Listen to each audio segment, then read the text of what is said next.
Hello everyone, it's Rock Crin coming to you with a Rock Talk. Today it's about Pink Floyd, and this one is going to cover the early days through metal. Got another video up on my channel, or it's not up yet, but it's part 2. Somehow I lost this video. I don't know how. But yeah, anyhow. The early days of Pink Floyd. My favorite era, honestly. So creative, and the music is very poppy. Like, you could, easy to listen to, but hard to decipher. You know, not lyrically, but musically and lyrically. Yeah, my favorite era of Pink Floyd is the first, 2 albums. There's things I like and enjoy from, Dark Side of the Moon up, but once Raj took over the band, I'm not a big fan. Oh, anyways, I gotta talk about who's in the band, because that was something in the video that I lost. So you have Sid Barrett on lead guitar, well, only guitar, and vocals. And you have Richard Wright on keyboards, piano, what have you, and vocals. You have Roger Waters on bass. You have Nick Mason on drums. This is how it started. And they got a couple singles out before they put out their first record. They're See Emily Play and Arnold Lane. Amazing songs, if you ask me. Like 2 of my all-time favorites by Pink Floyd. Anyhow, let's go for a walk.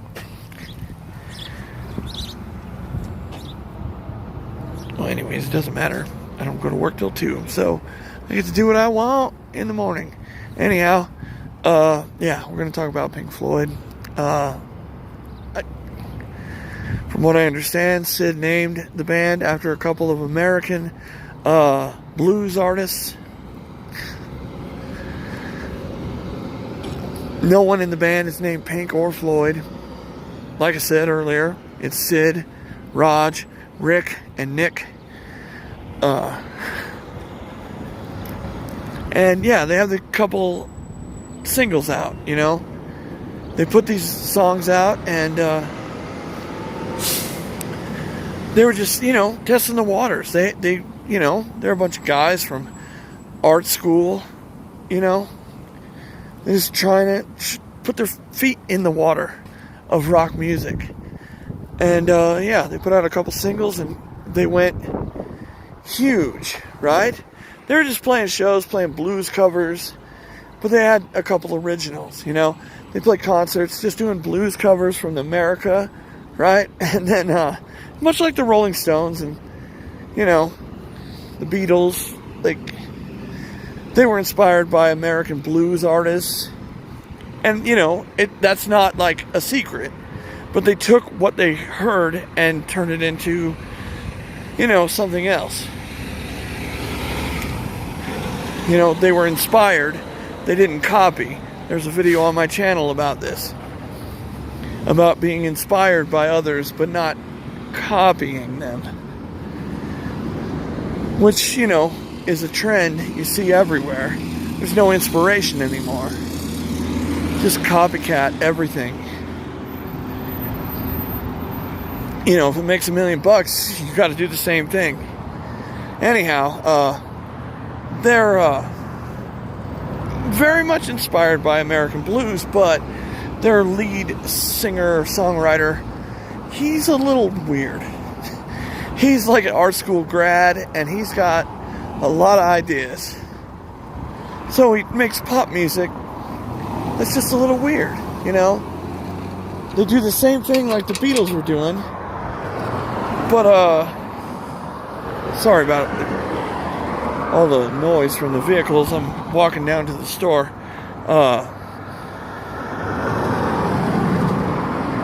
But, yeah, it's like if you listen to Piper at the Gates of Dawn, you'll be like, this is weird pop music. And that's the idea. It's weird pop music.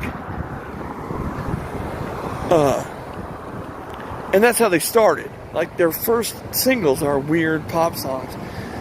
Watch where you're going, dude.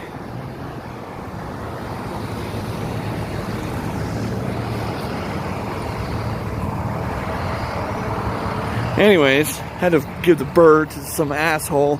Thinks he's got the right of way when I'm walking across the street. Anyhow, yeah, like the first album is weird, but poppy music. So, do with that as you will. I love it. I absolutely love it. In the video that got deleted somehow, I talk about, it's like 1988 or so. I'm like 16. I tell my mom, I have these Pink Floyd albums. I would like any other ones, that aren't these ones. Just to give her a list of things I want on CD.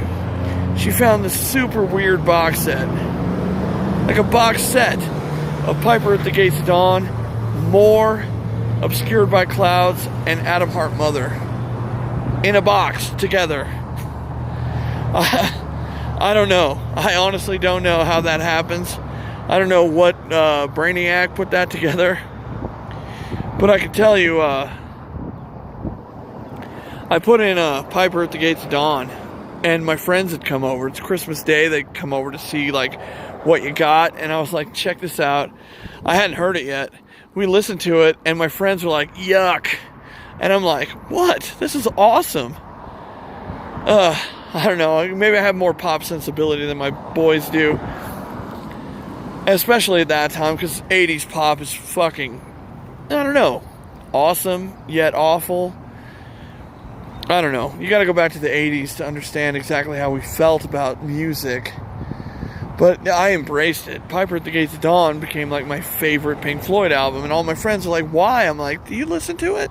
You hear these songs? They're like, you could play them on the radio today and people would be weirded out by them. They'd be like, that's a really good song, really catchy, really hooky. But it's so weird. Like the chords they're playing. It's like how Rush kind of when they changed themselves from like the prog rock giants of the 70s into like the prog pop band of the 80s. They just put so much into a small song. So many chord changes, so much weirdness. People will listen to like a song like The Spirit of Radio and they lose their fucking minds because it's a fucking rad song, but it does so many things. It's going in so many places. I think the early Pink Floyd songs, they don't have that dynamism, but they just have that weirdness. Like the chords, I couldn't tell you what chord Sid's playing, and I don't think you could tell what notes freaking Roger's playing. Now Rick, on the other hand, he knew what he was doing. He's a classically trained pianist, right? He knows what he's doing. But he joined in this band because he wanted to experiment. He wanted to do different things. So, and of course Nick's there to hold it all together. I mean, honestly, without him, I don't think any Pink Floyd song works. Because you have to have the drummer. He's got to be on board, and he's got to be able to do the things that a drummer has to do, and Nick Mason does an exemplary job. Never one of my favorite drummers, but, my favorite drummer of all time is Alan White of Yes. He had to take over from Bill Bruford, and he does a phenomenal job. For like 50 years he's been in that band, and he's never faltered. Because despite what everyone else is doing in that band, and if you listen to Yes, there's a lot of dynamic things happening, he never loses his composure. He just plays along. I'm just playing along. I know what I'm doing. I can do this. And I always tell my buddy, dude, don't showboat. Be Alan White. Just take your moments. Take your moments. Absolutely. because the music, if your music you're playing has any dynamic range at all, you're going to have a moment to shine. But don't showboat. And Nick Mason doesn't showboat, and Alan White never showboated. And I think they're my favorite drummers. Like Neil Peart is probably the best drummer ever. On a technical level, he might be the best ever. But he showboats a lot. Like, he puts himself center stage in a lot of songs. You know, it's like, hey, the drumming is very important. And I get it. The drumming is important. Drumming is an important part of rock music. It makes sense that a drummer might put himself first and foremost in a tune every once in a while. And Neil Peart does that. And I've always appreciated it. But, you know, he's a technical wizard, and he's not necessarily a feel guy. And, you know, drums to me are all about feel. It's got to, like, every beat has to fit the moment exactly. And Rush are very technical. They're not very much a feel band, you know. And that's why I love Nick Mason, because he just plays with feel. I think. He might be a classically trained drummer. I don't know. I don't think so. I mean, I've always felt a kinship with Nick Mason and Alan White. Alan White was playing drums on albums when he was like 10 years old. That dude was a real drummer. But, you know, he joins Yes, and I'd say the drumming got a little simpler, but it got a lot more feel-y. Like, it's not all about technical precision. It's all about the groove and the, you know, the feel. Anyhow, that's Nick Mason to me. It's all about the groove and the feel, and he's perfect for it. He's like the best drummer that Pink Floyd could have. You know, they've put other guys back there with him to do all the fancy stuff, all the precision stuff. That doesn't matter. The momentary lapse of reason is trash to me because, for one, Roger's not on it, and two, they got all these other percussion instruments and stuff. They're not like honoring Nick Mason at all. He's on the record, but he plays the basic beats, but there's so much going on that record. I much prefer the Division Bell, to tell you the truth, but we're not there yet. We're talking about the early records. Anyhow, yeah, I don't want to shit on Nick Mason because he's awesome. Anyhow, yeah, Syd Barrett, the lead singer, visionary, leader of the band, like very much the leader of the band. Basically killed himself. He didn't really. He was alive until the 90s when he finally died. I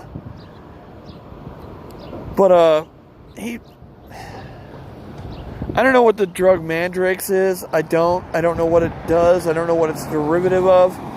But he mixed that in with his jar of hair gel, and then he put it on his head. And halfway through the show, the lights, the stage lights, had melted all his hair gel and this Mandrakes into his skull, and he never recovered. He's been like on a permanent acid trip or something. And he never recovered. So the band had to replace him as a guitar player and a singer, and that's when David Gilmour comes in. But on the second album, The Saucer Full of Secrets, Syd sings one song, and he plays on every song on the album. His guitar playing can be heard throughout the whole album. And by the end of it, yeah, that's when, he couldn't go on tour. He was totally wasted. I feel so bad for him, but, you know, he could have put a shotgun in his mouth and killed himself like Kurt Cobain, but he didn't do that. It was an experiment. He was experimenting, and he, wrecked himself permanently. And, you know, sorry about all the car noise. I'm outside. So he's replaced. In the second album, Saucer Full of Secrets. Now, I love the first album. That's weird pop songs. good pop songs, but they're weird, right? And when my mom bought that for me, I was like super stoked. I didn't know I was gonna be, but when I listened to it, I was like, oh yeah, this is the shit. This is the shit. And of course, like, I think my love of that album is what inspired me to enjoy Camper Van Beethoven. We're gonna do a rock talk about them one of these days, but yeah. Because they're weird pop songs too, in a different vein. They're more country. They're an American band. They had a little country and a lot of weirdness into their lyrics and playing. And of course, all the players are awesome. Got to meet Greg and Crispy Durson at a show in Flagstaff recently. Just awesome people, down to earth, and just fantastic players. Love them. It was great. Got hugs from both of them. Anyhow, back to Pink Floyd. So, let's see where we're at. 16 minutes. That's good. Saucer Full of Secrets. This is like Rick Wright, the keyboard player. He really took over the songwriting duties on this album, and his lead vocals are amazing. He's got just a buttery smooth sound to his voice, and his playing is, simple for its time. I mean, when Tony Banks and Rick Wakeman are going off all the time, he's kind of low key, and I've always appreciated that about him. He's not your virtuoso pianist, but he is at the same time, because he knows exactly what note to play every time. Love his playing. Anyhow, he kind of took dominant place in the band, and it kind of lasted for the next 2.5 years, where they released, let's see, Saucer Full of Secrets, More, Obscured by Clouds, the Atom Heart Mother. What is that, 4 records in 2 years? Something like that? Yeah, it's amazing how prolific they were. Now, More and Obscured by Clouds are soundtracks to movies. I know, weird, right? But they had that kind of quality to their sound, and people wanted to, exploit them, maybe? I don't know. I don't know everything about anything, but there was some reason why. Anyhow,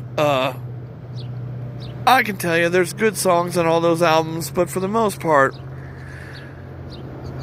and I imagine this is why Roger took over, right? Because there's no real direction to Pink Floyd during these years.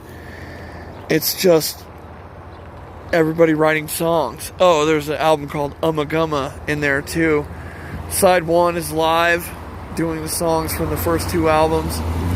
It's awesome. Oh my god, it's only 4 songs get played, but they're awesome. They do Astronomy Domini, they do Set the Controls for the Heart of the Sun. Try to think what else is on there.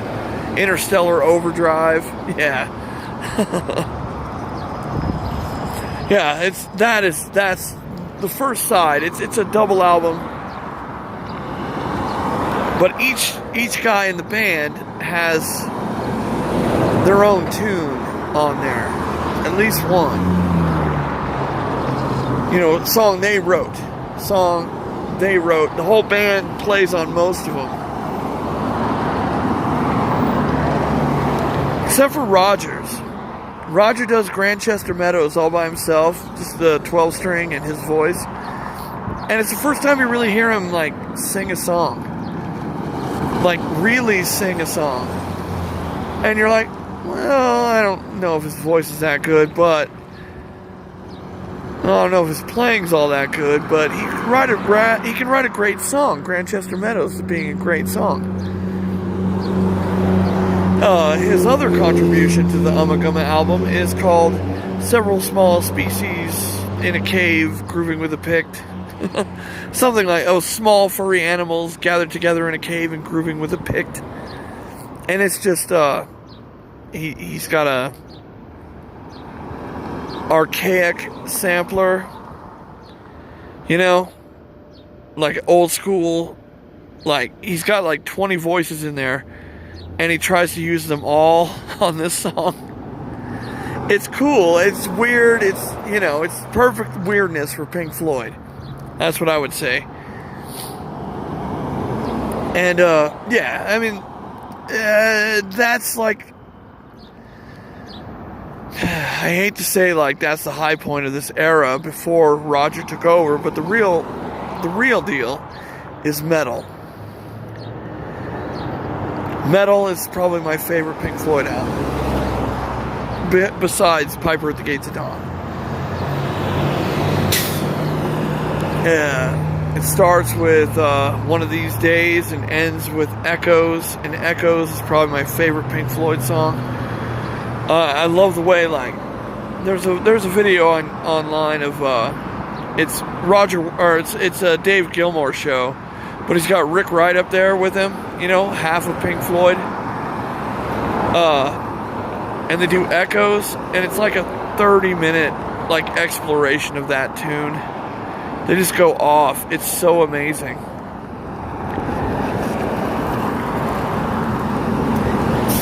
Yeah, check it out. I mean, the studio version's awesome. Harkens back to a time when I used to work at the Edwards West 10 in Westminster, California. I was a projectionist, but I was also in charge of what we called non-sync, the music that didn't sync up with the movies, right? The music you hear while you're in the lobby, where you're waiting for your movie to start, We didn't have any of that, like that garbage they show at movie theaters now, all the ads and shit.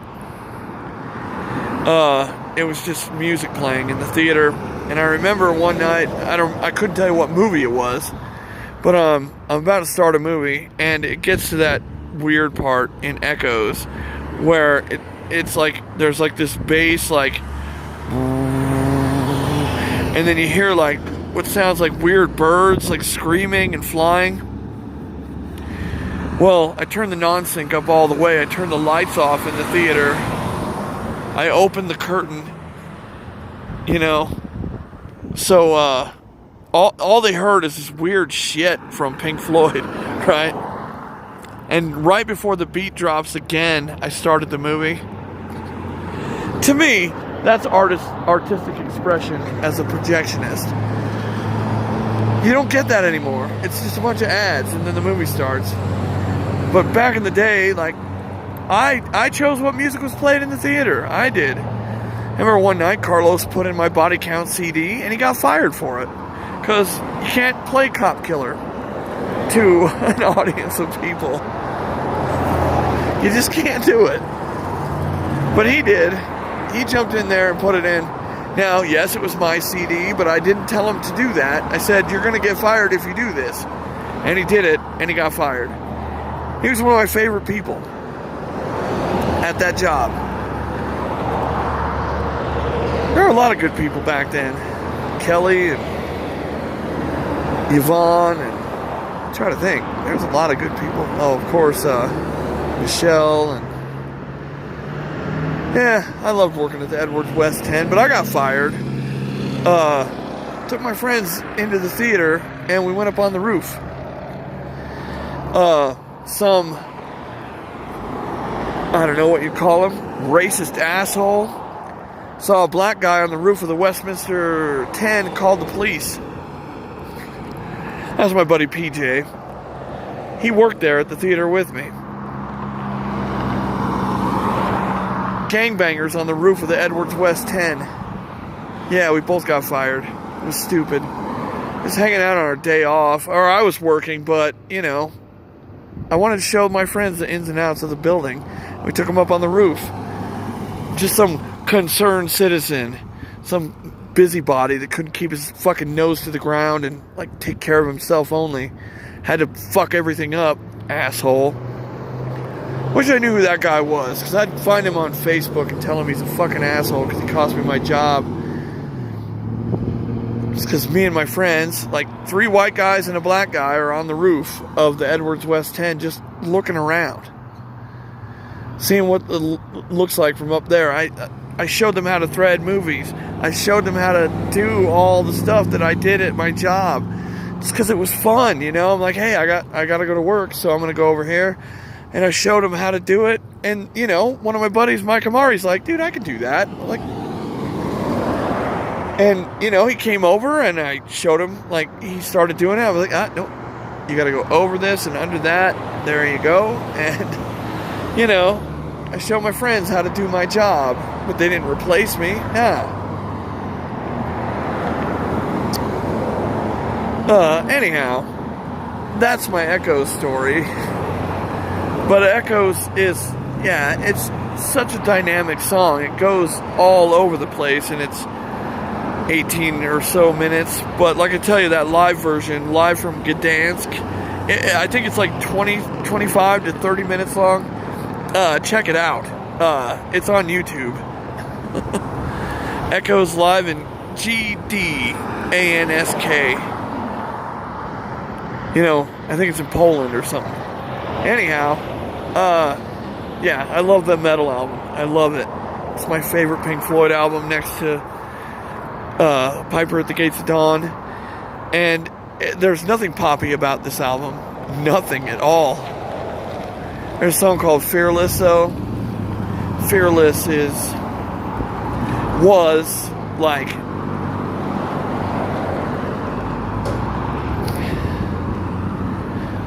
I had an experience one time. A friend invited me to a party, and I didn't like anybody there except the guy with the guitar.